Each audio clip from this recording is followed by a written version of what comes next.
Moses is dead, meaning the old way cannot lead this next season. It's no different than you going through an ego death. You understand me? Multiple ego deaths, multiple parts of you dying, Kundalini awakenings.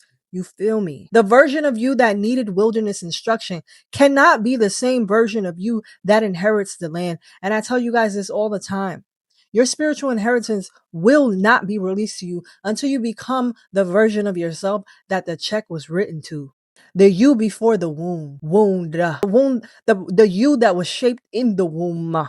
You understand? The version of you that survived. The version of you that survived cannot be the same version of you that governs the next step, the next season. The version of you that needed external structure cannot keep replacing internal truth. The version of you that had to be drawn out cannot be the same version that crosses over. This is the death to an old operating system. When I talk about operating system, I'm talking about the mindset, the ways in which you lived from here when the Father wasn't governing it, because the Father is the mind. And every true crossing has this moment, a moment where God says the system is dead.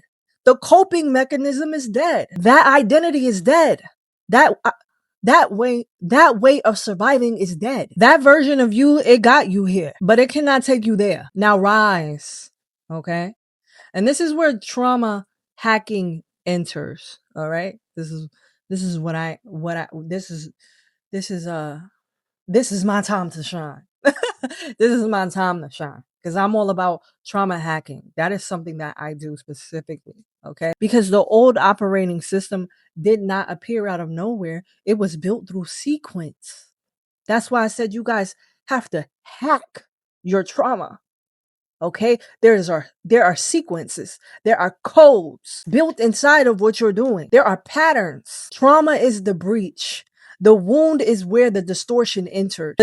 The distortion created agreement. The agreement became a contract. The contract became a false identity. That false identity became an operating system. And the operating system became a stronghold. Can I get an amen? So when God tells Joshua to arise, he is not just saying stand up physically. He is saying the will must rise above the stronghold.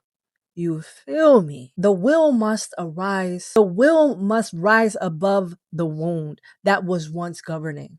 The will must rise above the old contract that you came into agreement with that created the stronghold.